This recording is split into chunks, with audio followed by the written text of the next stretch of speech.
Relájese, porque esta noche vamos a hablar de hipnotismo. Pero no pretendemos en absoluto que usted cierre los ojos, sino todo lo contrario. Hablaremos también de control mental y de la psicotrónica, una palabra que tal vez a usted le suene desconocida, pero que nuestros invitados se encargarán de explicar. Están esta noche con nosotros Enrique de Vicente, periodista especializado, miembro de la Junta Rectora de la Sociedad Española de Parapsicología y de otras asociaciones también que tienen que ver con la parapsicología y la ufología, sobre todo. Don Armando Carranza. Armando Carranza es periodista especializado en parapsicología también. Es mexicano y tiene varias publicaciones sobre estos temas y una en concreto también sobre el hipnotismo. El doctor Jesús Durán López es médico psiquiatra, presidente de la Asociación de Sofrología Médica de Madrid y también ha sido director de la desaparecida revista de Sofrología y Medicina Psicosomática. Es discípulo de Erickson. Y el profesor Fassmann es psicólogo, miembro de la Asociación Nacional de Instructores de Hipnosis de Estados Unidos. Pues bienvenidos y buenas tardes, buenas noches. Bueno, vamos a dar paso primero a un breve reportaje y volvemos dentro de unos instantes con ustedes. Pero mujer, ¿qué va usted a hacer?, le dice el profesor. Verá usted, con mi procedimiento la hipnotizaremos y así pasará del corral a la cazuela sin darse cuenta de nada. Y dicho y hecho, el profesor, en un alarde de sus facultades suprasensoriales, deja a la gallina hipnotizada en un santiamén.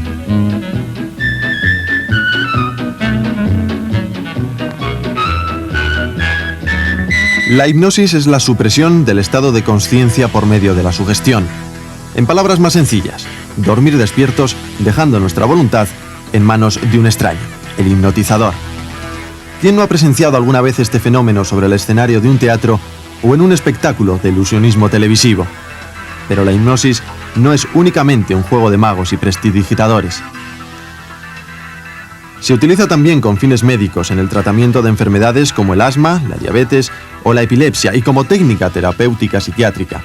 Permite a la mente retroceder en el tiempo, evocar hechos y conocimientos que permanecían ocultos en lo más profundo de la memoria y emplearlos para resolver situaciones conflictivas del pasado que pueden ser causa en el presente de traumas y neurosis. Todos podemos ser hipnotizados, pero para conseguirlo es imprescindible nuestra colaboración. El deseo y el convencimiento son las premisas fundamentales. Las técnicas, en cambio, varían según los especialistas.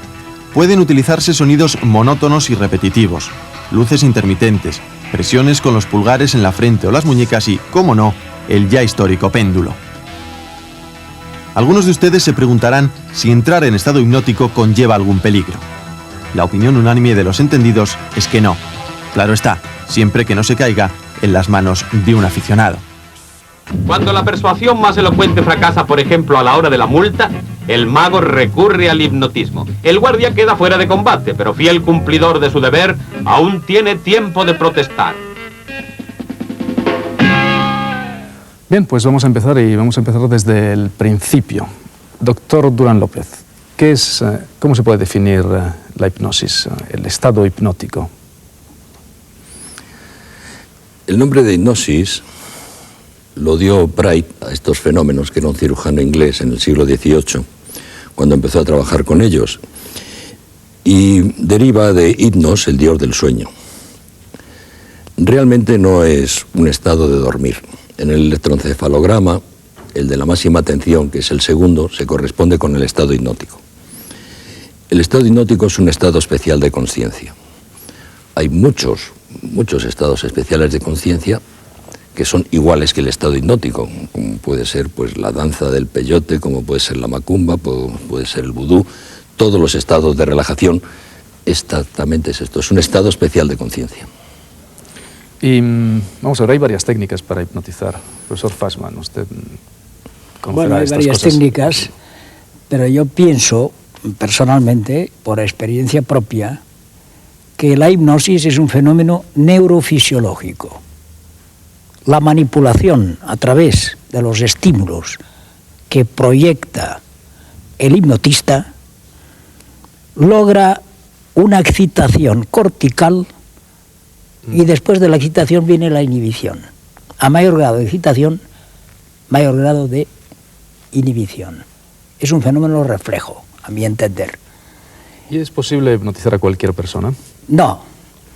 Si primeramente la persona tiene que desear, querer ser hipnotizada, 1. 2, debe de concentrarse. Primero empieza por la relajación y la concentración de la atención del paciente o del sujeto, si no, no es posible lograr este trastorno sensorial, que es lo que dice el doctor, este estado alterado de conciencia, en la cual se inhibe el nivel consciente y se amplía el campo de la conciencia y se enfoca la conciencia al hipnotista. Eso bueno, es, sí. Diga. A mi entender. Doctor. Yo admiro mucho al profesor Fassmann, al cual conozco hace ya muchos años. No lo digo porque entonces voy a decir que él es muy viejo y yo también, cosa que es cierta. Y tan cierto. Pero su idea de la hipnosis es la idea pavloviana, de la escuela reflexológica rusa. La verdad es que hay muchísimas teorías sobre la hipnosis, lo cual quiere decir que ninguna es la cierta. Es una idea, es una hipótesis. Yo personalmente bueno, creo por que ejemplo, Mirens, que es un gran hipnólogo australiano, pues este dice que la hipnosis es un estado de regresión. No de regresión filogénica, sino de regresión ontogénica, de que mediante un atavismo el individuo se vuelve a un estado como cuando el hombre no poseía la palabra. Hay muchas teorías, ya digo, pero en fin, la del profesor Fassmann es una de ellas, es una hipótesis. Sí. De regresiones también hablaremos después, porque también se habla de regresiones a vidas anteriores. Incluso dicen que algunos, bajo hipnosis, pues tienen la posibilidad de recordar vidas que han tenido anteriormente. Yo no sé cuál es la idea del profesor Fassmann sobre esto, pero a mí me parece que hay mucho de superchería en ello. Yo no me creo en absoluto, ni siquiera los que son capaces de llegar al estado fetal. Lo que ocurre es que, bueno, si hablamos de regresión, hay una regresión, la regresión, hay dos tipos de regresión, una que es la rememoración y otra que es la regresión real. La rememoración, entonces el individuo, pues recuerda sí, lo que pasa, pero sin haber cernido las siguientes experiencias. En la regresión real el individuo se regresa y se instaura, o sea que le cambia la voz incluso y todas estas cosas. Yo lo lamento.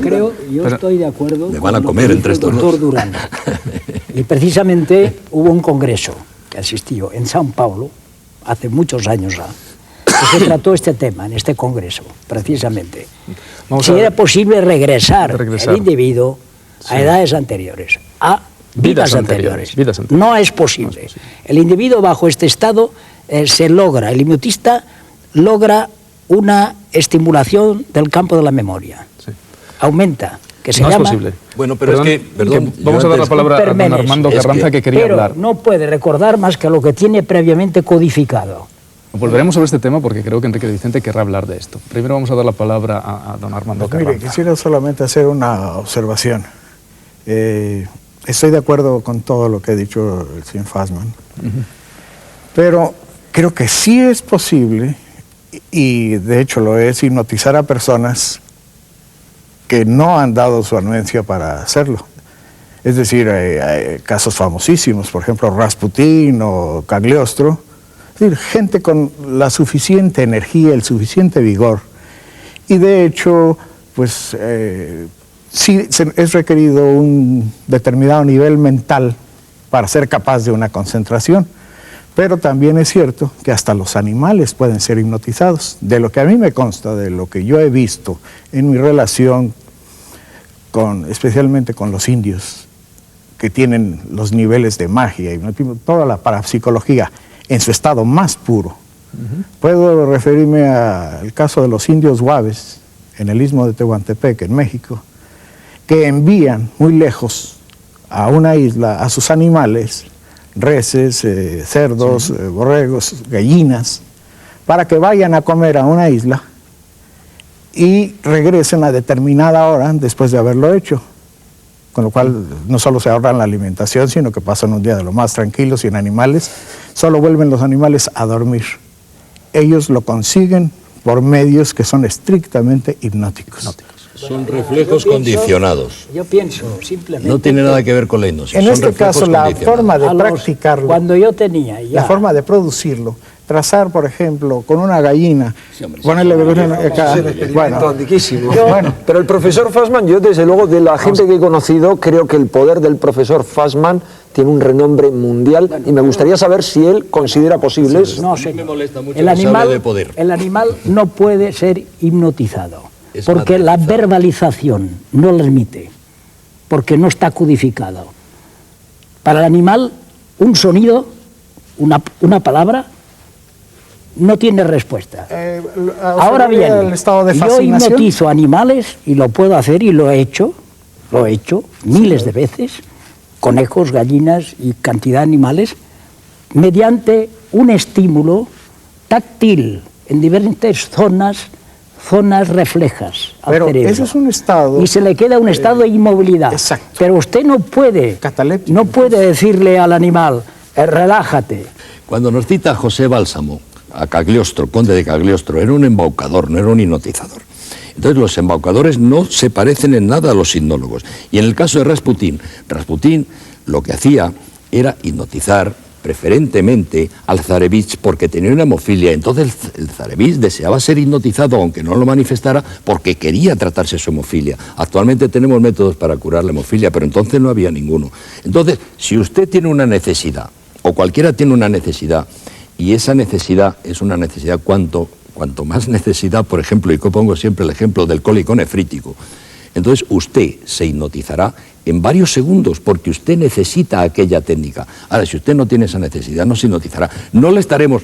Hombre, yo he visto varios casos de llegar un individuo con un cólico nefrítico y decir, lo voy a relajar, y el tío no saber ni qué era aquello ni de qué iba aquello, pero a los 10 o 12 segundos el individuo estaba relajado y a la media hora, a la hora y media expulsaba su cálculo porque se produce una relajación total del uréter.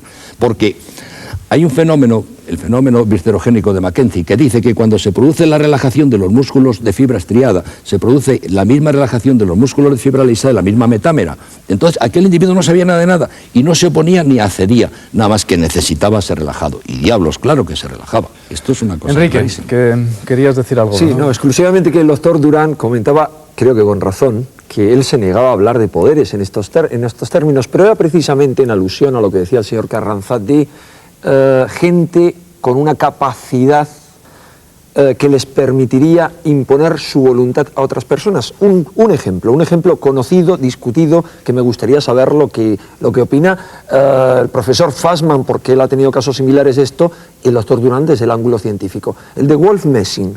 Wolf Messing, en principio, no se presentaba como un hipnotizador, sino como el telépata, el famoso telépata que conoció a Gandhi, a Freud, a Einstein, que realizó experimentos increíbles con Freud y con Einstein, en conjunto, con los dos, y que este señor, su fama en toda Europa, le permitió, entre otras cosas, se dice que anunciar que iba a haber la invasión de su país por Hitler. Parece que cuando su país fue invadido, pidió ser asilado en la Unión Soviética, y que pese a que en la Unión Soviética con Stalin lo que era la parapsicología, la telepatía, etcétera, estaba oficialmente perseguida, aunque se investigara quizás subterráneamente, pues bien, este hombre prosperó en solo 3 años, se convirtió en un hombre riquísimo. Aparentemente era un señor que trabajaba para el Estado. ¿Cómo? Pues como ha trabajado el profesor Fassmann, haciendo actuaciones en teatros a las que iban la gente más importante. Y bueno, lo más curioso es que para Stalin en concreto le hizo una serie de pruebas, a lo que íbamos, sobre su gran capacidad, que era la de imponer las imágenes mentales que él sugería a otros, mentalmente, telepáticamente. ¿Qué ejemplo le puso Stalin? Asaltar un banco. El banco oficial de Moscú fue visitado por él con una nota en blanco que dio al cajero en blanco. Y controlado por 2 agentes de Stalin, esto es al menos lo que se cuenta, y el cajero le dio automáticamente 100.000 rublos que él introdujo en una cartera, se marchó del banco, y cuando regresó al banco para decirle, mire usted, la nota esa que yo le he dado está en blanco, el cajero cayó desmayado, parece que presa de un ataque cardíaco. Bueno, no solamente ese ejemplo, ¿por qué? Porque él aparentemente le había transmitido telepáticamente el mensaje de ese cajero de que eso era un cheque de 100.000 rublos. Otros ejemplos que se cuentan es que logró entrar en la dacha de Stalin imponiendo telepáticamente la imagen de que él era Beria, el jefe de la policía secreta de Stalin, a las 2 barreras de policías que le impedían entrar. Logró salir también del Kremlin, pese a que había advertido previamente Stalin a las 4 barreras de policía de que a ese señor no le debían dejar salir. ¿Por qué? Porque aparentemente les impuso la imagen de que él era un oficial. ¿Es esto posible? ¿Consideran esto posible? Sí, bueno, esto es sugestión dirigida. No tiene Yo nada que ver con con esto personalmente. Ya no está la voluntad de Una propaganda aceptar ese estado dirigida. de las víctimas. Hay un efecto de comunicación psicológico en que en la masa es más difícil hipnotizar una masa que un individuo solo, porque hay una transferencia de la masa al individuo. ¿Qué es más difícil o qué es más fácil? ¿Eh? ¿Qué es más difícil? Que es más difícil un individuo solo que a la masa. Eso, justo. Es que usted lo ha dicho mal. Y yo No, sí, lo había dicho al revés primero. Yo por eso quería que lo dijera. Usted, doctor Durán, ¿qué opina usted? Lo que sí opino es que yo, cuando he hecho una actuación, previamente ha habido una propaganda dirigida. Exacto. Ya. Hay una preparación psicológica del grupo, de la masa. Y para mí ha sido fácil la sugestión, no hipnosis, ¿eh? Sugestión es una cosa, hipnosis es otra. Claro, es que lo que nos está contando Enrique Vicente, en principio, pues tiene nada que ver con la hipnosis, es parapsicología. Como sabe, yo soy un científico y los científicos, para tener que aceptar las premisas, necesitamos del laboratorio, o sea, necesitamos de la experimentación. Y como sabe muy bien Enrique Vicente, los fenómenos parapsicológicos tienen el inconveniente que no se pueden demostrar cuando se quiere. Sin embargo, los fenómenos hipnóticos sí. O sea, son 2 cosas completamente diferentes. Y referente a lo que ha dicho el profesor Fassmann, es de tal forma eso factible, el que es mucho más fácil de hipnotizar a una masa que a un individuo solo. Es de tal forma, claro, que una de las cosas que él recordará y que se dice mucho es que los subnormales, los deficientes mentales, son prácticamente imposibles de hipnotizar. Sin embargo, yo hace muchos años hice un trabajo con subnormales a los cuales hipnotizaba y les enseñé a que ellos se hipnotizaran unos a otros, y tengo una película en los cuales lo conseguí porque no fui de niño al niño, sino que cogí una clase de 25 niños, cogí 2 o 3 clases, y entonces eran muy fáciles de hipnotizar todos, porque es muy fácil de sugestionar a una masa. El científico efectivamente necesita pruebas, en fin, quiero ir al grano. Limita también las posibilidades del hipnotismo al ámbito científico. Usted, doctor, de los que da la ciencia. ¿se ha encontrado alguna vez en su larga experiencia con casos que hayan dado lugar, pues eso, a tener que examinarlos bajo otra luz? O sea, que sean casos de parapsicología, por ejemplo, ¿no? Telepatía, cosas así, o cosas... No, en ningún caso. No, realmente no. Realmente ninguno. Lo que ocurre es que en estado hipnótico puede haber mejor percepción. Pudiéramos decir que puede haber, los fenómenos telepáticos se pueden producir mejor en estado hipnótico muchas veces. Porque estos, Pero Freud sí se encontró con ellos, y Freud, que era un escéptico en estos temas, dijo: del oscuro fango del ocultismo emerge un solo hecho científico, la telepatía. ¿Por qué? Porque él lo había comprobado, además de visitando a videntes que no le adivinaban el futuro, sino que le leían su inconsciente. Además de eso, él lo había comprobado en la relación, en el rapport, como psicoanalista y paciente. Y hay muchos hipnólogos, y tú lo sabes, doctor Durán, muchísimos hipnólogos que han comprobado esta relación, este rapport telepático. ¿Tú crees que no es telepático? La combinación de ambas posibilidades que hay un aumento de la telepatía, claro que sí. Por eso yo digo que cuando un individuo lo coge a otro y lo regresa y lo pone en la época de Felipe II, lo que le está sugiriendo es todo, telepáticamente, y el otro le está contando todo lo que él quiere, el hipnólogo. Por eso no creo en la Totalmente de acuerdo. La CIA y el KGB han hecho comprobaciones en materia de espionaje combinando hipnosis con telepatía, y las posibilidades son tremendas. A partir de ahí, el hipnotismo está ligado a la magia, a los poderes paranormales, y se utiliza como una puerta, aparte de las 1000 otras posibilidades que sí utiliza la ciencia, como una puerta para ir a otras dimensiones, llamémosle así a falta de un nombre o una definición mejor, en las cuales usted puede ver cosas que de otra manera no vería, o vivir, o dejar de vivir incluso y pasar a lo espiritual casi a voluntad, con la ayuda de un mago, de alguien, un iniciado, por así decirlo. Bueno, Pero pues, esto la ciencia no lo volvamos otra puede vez de a hoy alguna en manera día. recibir. Hemos citado antes la palabra psicotrónica, ¿no? Y también hemos hablado un poco de lo que había hecho la CIA. Pero entonces esta guerra así psicológica, esta guerra, ¿en qué consiste exactamente? Bueno, se ha ¿Qué hablado cosas que... se han hecho? Porque se ha hablado también de que incluso a Carter le habían, cuando tenía conversaciones, ¿no? Cuando tuvo conversaciones en 79, ¿no? Con los líderes soviéticos, los traductores le mandaban mensajes, ¿no? Mensajes mentales, ¿no? ¿Es cierto yo esto? personalmente creo que está rodeado de mucha fantasía. Hay mucho subjetivismo. Totalmente de acuerdo con el profesor Fassman, que habla con conocimiento de causa. Yo hablo Muy con directa. conocimiento de causa. Pero quitando la intoxicación, que también es Yo un tomé recurso. parte... Mucho El mejor. profesor Fassman lo conoce como testigo personal, es el único aquí que realmente ha tenido Tomé contacto con la parte CIA. En Columbus, Ohio, Ujú. tomé parte y se prepararon hipnóticamente unos espías, 3 hombres y una mujer. O sea, le llamaron a usted para que les preparara. Yo y otros hipnotistas. Pertenecíamos en New York al Centro de Instructores de Hipnosis, miembro que soy yo, éramos unos 80. Me eligieron a mí, entre otros. Había una mujer y 3 hombres. Se les condicionó. Les creó un estímulo condicionado mediante una clave palabra. Esta clave servía al espía porque en caso de llevar un mensaje a su aliado, al aliado, y tenía que pasar por las líneas enemigas, si era capturado, se provocaba automáticamente una amnesia y no podía revelar el mensaje que llevaba,